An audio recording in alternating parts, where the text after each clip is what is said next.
Jadi saya dan teman-teman saya yang ada di sini akan melakukan wawancara seputar anuitas.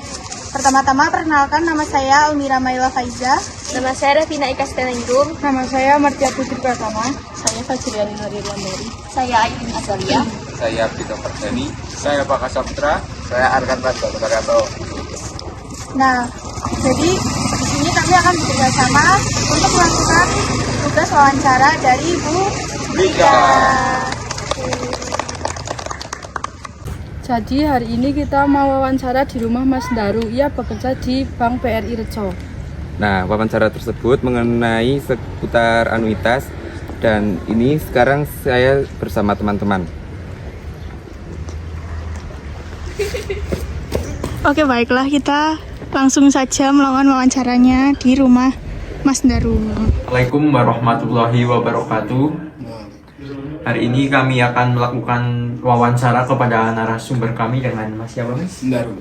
Dengan Mas Daru. Kami akan berwawancara tentang apa itu sih anuitas. Baik, yang pertama, apa yang dimaksud dengan anuitas itu sih Mas? Anuitas itu adalah cara perhitungan mas, cara perhitungan untuk suku. Jadi untuk perbankan itu ada dua, satu flat, dua anuitas itu. Kalau yang flat itu pembagian pokok dan bunganya itu sama setiap bulannya. Kalau anuitas berbeda, ada yang menurun. Jadi perhitungan untuk anuitas bunganya itu setiap bulannya itu pembagian pokok dan bunganya itu berbeda. Gitu. Lalu tujuan adanya anuitas itu apa? Tujuan perhitungan anuitas, kalau untuk anuitas itu sebenarnya jadi lebih simpel, lebih murah juga ya. Kalau untuk anuitas itu perhitungannya adalah rancangannya angsuran itu sampai selesai gitu. Terus bagaimana perbedaan antara anuitas biasa dengan anuitas majemuk? Anuitas itu memang berada macam-macam itu ya. Tadi ada yang menurun, ada yang menambah. Tapi di Indonesia ini kebanyakan untuk perbankan kita pakainya anuitasnya yang menurun. Untuk perhitungan lebih efektifnya dan untuk lebih ringannya juga berbeda. Jadi menguntungkan untuk yang anuitas bunga menurun itu.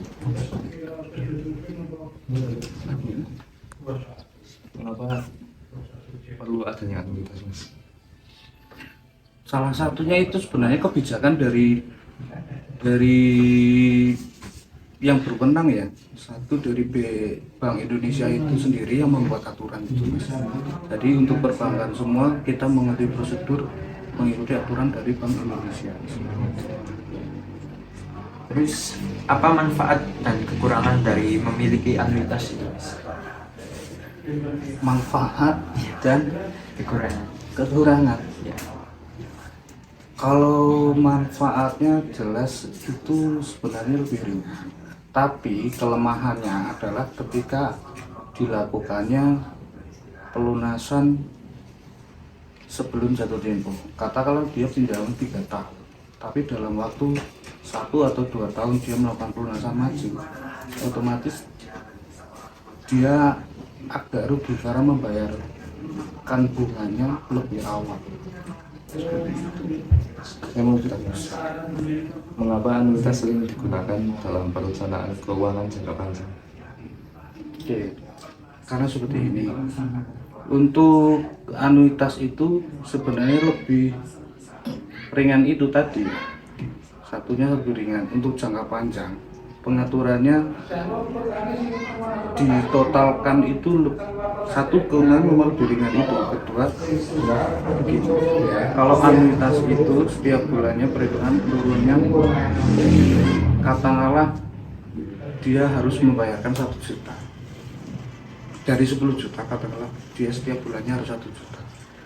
Setiap bulannya itu penurunannya, kalau perbedaannya dengan flat itu katakanlah pokok untuk 700, bunga 300 itu dari awal sampai terakhir selesai seperti itu. Tapi kalau anuitas yang menurun itu pokok katakanlah 700, bunganya lama-lama akan menurun. Jadi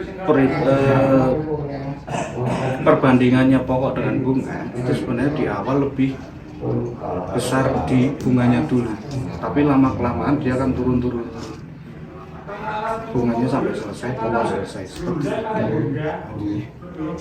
Terus bisakah memberi contoh situasi di mana anuitas itu bisa sangat bermanfaat? Oke. Kalau untuk anuitas ya itu tentunya jangka panjang itu. Contohnya kita pinjaman untuk KPR katakanlah. KPR itu jangka panjang, ada 10 sampai 10 tahun, 12 tahun. Keuntungannya itu lebih ringan nih, karena di sampai akhir dia bisa bunganya lama-lama menurun itu. Memang salah satu kelemahannya hanya jika dilakukan dia pelunasan lebih maju. Karena anuitas sebenarnya dirancang dia selesai sampai jangka waktunya selesai. Guru, bagaimana dampak suku bunga pada besarnya pembayaran anuitas? Dampak suku bunga pada besarnya pembayaran anuitas.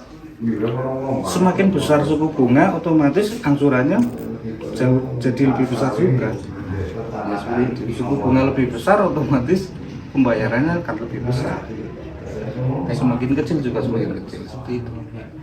Apa saja sih manfaat dan resikonya yang terkait dengan memilih opsi anuitas itu?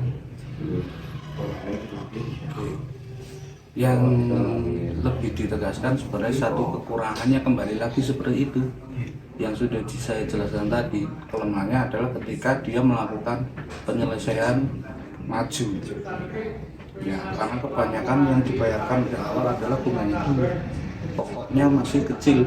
Jadi ketika Anda pinjaman 2 tahun, dalam waktu 1 tahun pokoknya seharusnya ketika yang flat itu adalah tinggal separuhnya, tapi kalau dengan anuitas tidak, dia masih lebih besar pokoknya. Kelemahannya itu aja.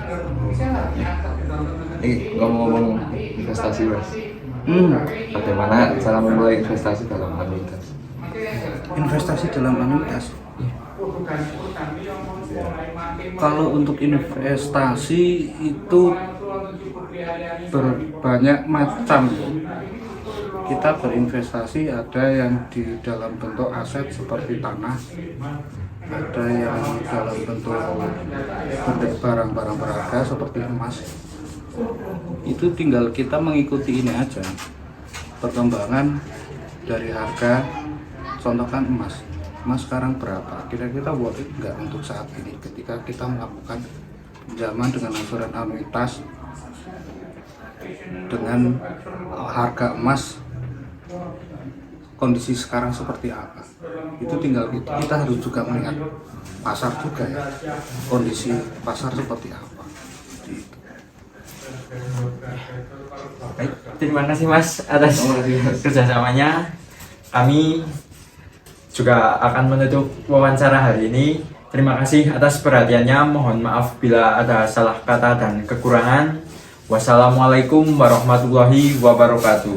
11 de la noche en Managua, Nicaragua. Me gustan los aviones, me gustas tú. Me gusta viajar, me gustas tú. Me gusta la mañana, me gustas tú. Ada bapak-bapak teman-teman. Serius ada bapak-bapak, ada bapak-bapak. Pak Saputra, saya Arkan Banto, Bagato.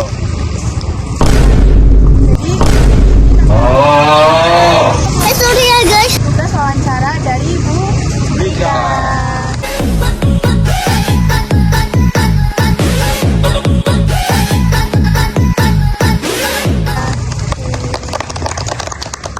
Ada motor nggak? Ada motor.